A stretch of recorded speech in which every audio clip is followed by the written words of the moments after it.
Today I have two very different types of cameras, right? I have the A9III with me with a 70 to 200 GM version 2, and I have the Z6III with me. I used this camera with the 7200 as well, but I have the 105 2.8 macro attached to the Z6III right now. Now, the reason I brought this camera together and try to sort of use them and see how they're different is because both of these cameras, when they came out, provoked conversations on dynamic range, because both of them came with new kinds of sensors, right? The A9III comes with a global shutter. It got released about 10 months back. The Z6III is in the market for about 5 months, 6 months max. And the A9III comes with a global shutter. The Z6III comes with a traditional rolling shutter, which is half stacked or semi-stacked. That gives the Z6III a lot more, much higher scanning speed compared to other traditional rolling shutters in this price category, compared to, for example, the R6II or the A7 IV. So I thought it'll be very interesting to see how these two sensors, how these two cameras compete with each other when it comes to dynamic range, especially both for video and for photos. The number one caveat is that these cameras don't really directly compete with each other because they are sitting at very different price points. A9III at 6,500 US dollars and the Z6III at 2,500 US dollars. Yeah, the Z6III comes at different price points in different markets, but still it's more than twice. The A9III is more than twice the cost of a Z6III. I expected these two cameras to perform at the same level because I went by the reviews by many other reviewers. Everyone said the A9III has the dynamic range of an FAC camera and is the same for the Z6III. To my surprise, when I looked at the photos at base ISO, they are imperceptible. Okay, the noise levels are imperceptible. I first looked at ISO 250 for the A9III, which is the base ISO for this camera, and then for Z6III I looked at ISO 100 images, and I compared them, and I saw that there's very little to sort of differentiate. Even at like 200% crop, you're not seeing much difference. But then I thought, okay, let's go straight to 800, ISO 800 for both of these cameras. It's a bit more of a stretch for the Z6III, going up from ISO 100 to 800 than for the A9III, going up from 250 to 800. Now, I didn't see much difference at ISO 800, but surprisingly at ISO 1600, which is very realistic for many situations, to be honest, when you're shooting wedding, especially in low light conditions, like in many Asian countries, especially in India, you shoot actually weddings and events in the night and in low light conditions. So ISO 800 to ISO 3200 is very relevant for those conditions. And to my surprise, the Z6III is a cleaner file. Yes, the difference is perceptible at 200% crop. Both these sensors have 24 megapixels, and at 200% crop, they offer similar kind of detail, but the A9III is slightly noisier at 1600 ISO. Look, it's still manageable at 1600. The problem is at 3200, you start seeing the kind of noise that you may not be able to manage in some situations. Especially when you have lots of practical lights or lots of, let's say, artificial lights in the scene. At that point, you want a bit more support from your raw files, and you're definitely going to get more support if you're shooting the Z6III in those conditions. And to me, it looks like there's a stop of difference, and that's the surprising thing. At ISO 6400, it becomes very clear that the A9III is much noisier than the Z6III. At ISO 12800, the difference is so much. It's very noisy on the A9III. It's bordering on being unusable, the files, right? And I think even at that point, you don't have to crop. You just look at the whole image and you see there's a lot of noise. And especially it's going to bother you if there is a skin, like human faces involved, because the skin is going to look muddy at that point. So I think the A9III is good till ISO 1600, to be honest. Anything above ISO 1600, maybe 2000, anything above ISO 2000, you're in danger territory or difficult territory. With the Z6III, you can easily shoot up to ISO 3200, and it's absolutely fine. And at this point, I think all the conversation, like, I actually watched the Tony Noto videos on both the A9III and the Z6III. He seems to be saying the same thing, that, oh, it gives you, the Z6III gives you APS-C level dynamic range. Not true. Because he said the same thing about the A9III, that the A9III gives you APS-C level dynamic range. But then also he adds that it's fine. It's understandable because it gives you global shutter. Yes, but you pay 6,500 for that. 6,500 US dollars for that. The problem is that when you look, first of all, both of these cameras do not have the same level of dynamic range. The Z6III clearly has better dynamic range than the A9III, and it's almost 1/3 of the cost. All right. And so to say that both of them have APS-C level dynamic range is not true. And then he seemed to be slightly okay in tone when he's talking to you. He seems to be telling you that it's fine, okay? You should be able to manage it. You should be able to justify it in your mind that, global sensor, fantastic new camera, 120 FPS in burst shooting. You should be okay with the dynamic range that it gives you, because there's a give and take. That you lose some and you win some. And he kind of appeals you to be okay with a little bit of loss of dynamic range on the A9III. It's just that the loss of dynamic range on the A9III is not little bit, it's more than what the loss of dynamic range is on the Z6III. And the kind of conversation you have heard about the loss of dynamic range on the Z6III is crazy right now. No one seemed to sort of take a pause, actually look at the closest reference point when you're really pushing a sensor and the sensor tech to its limits and see what the camera is giving you. If the A9C is APS-C level dynamic range, then the Z6III is not APS-C level dynamic range. The Z6III's photodynamic range is at least double that of A9III's.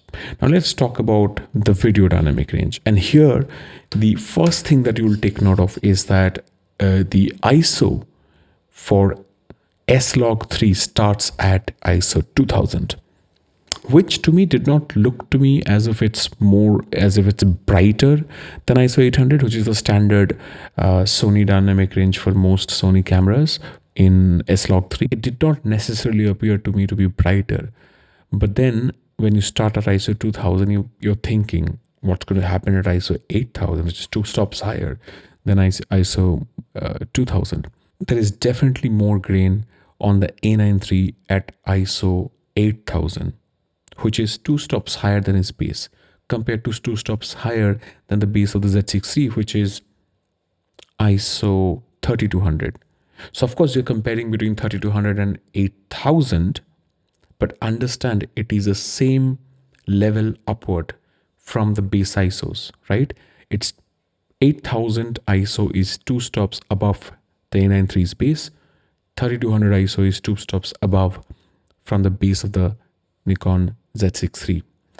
At ISO 6400, the Nikon Z6III clears up significantly because you hit the second unclaimed dual native ISO. I have never seen Nikon officially claim a dual native ISO, but I've seen it there, you have seen it there, you can test it, it's just there. So across the board for both photo and video, it is clear that the A9III gives you about a stops less dynamic range even compared to the Z9 Z6III. And the Z6III is weaker than the A7 IV when it comes to dynamic range. All right. So even if you compare with Sony's best in dynamic range, the A1 and the A7 IV, fantastic cameras, both of them. The A9III, I don't think is about 1 or 2 stops lower. I don't think they're 1 stop lower. I think they're easily 1.5 to 2 stops weaker when it comes to dynamic range, and that's something that one has to accept. And if someone is okay with the dynamic range of the A9III, I don't understand why you're not okay with the dynamic range of the Z6. Philosophically speaking, they have taken the same route, but then this costs you 6,500 US dollars and this costs you 2,500 US dollars. And in some markets, the Z6III is already on a discount right now. What I found delightful about the Sony's A9III, first of all, is, like I said, the body design. It is absolutely a joy to use. I mean, I would love to use this camera and own this camera, but I just cannot justify spending so much money on the A9 III. But at the same time, I'm looking forward to, also because I'm looking forward to the A7 V, and I'm very curious to see what that camera brings to the table. So I'm probably not going for something like this, although I really love the body and I love the kind of shooting experience it provides you. And that's what matters the most, right? The shooting experience. Anyway, going back to the fun thing about the A9 III, I think if you're shooting in your studio and if you have some action shots, I actually took out my 8200 Pros, a couple of them, and just wanted to see, look, Godox is the flash system that most photographers own. Okay, most of us own a Godox flash system, Godox lights. I just wanted to see whether 8200 Pro, which is a standard professional Godox flash, whether that is can be used practically when you're shooting high speed at 120 fps with this camera with the A9 III. And to my surprise, if you're shooting, I'll just write the stats here. I looked at whether the flash is able to keep up with this camera. Because look, if you're looking at some fancy, extremely expensive flash system, that's not practical for most people. You're not going to change your flash system, okay?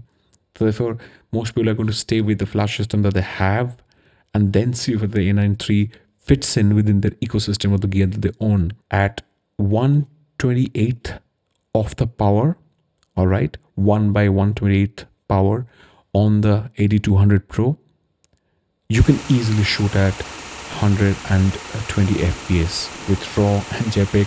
You can just keep shooting, no problem. You can keep shooting for like 5-10 seconds, no problem. 8200 Pro seem to keep up well at 120 fps, even at 164th power, which is oftentimes good enough in many indoor studio situations. I started missing shots. The flash started having problems to keep up with the high-speed shooting of the A9 III when the power was brought up higher at 1/32, and at that point we were missing shots. We were like there were scenes that are like not well lit. One of the flashes wouldn't go off at 1/60th of the full power on the Godox 8200 Pro.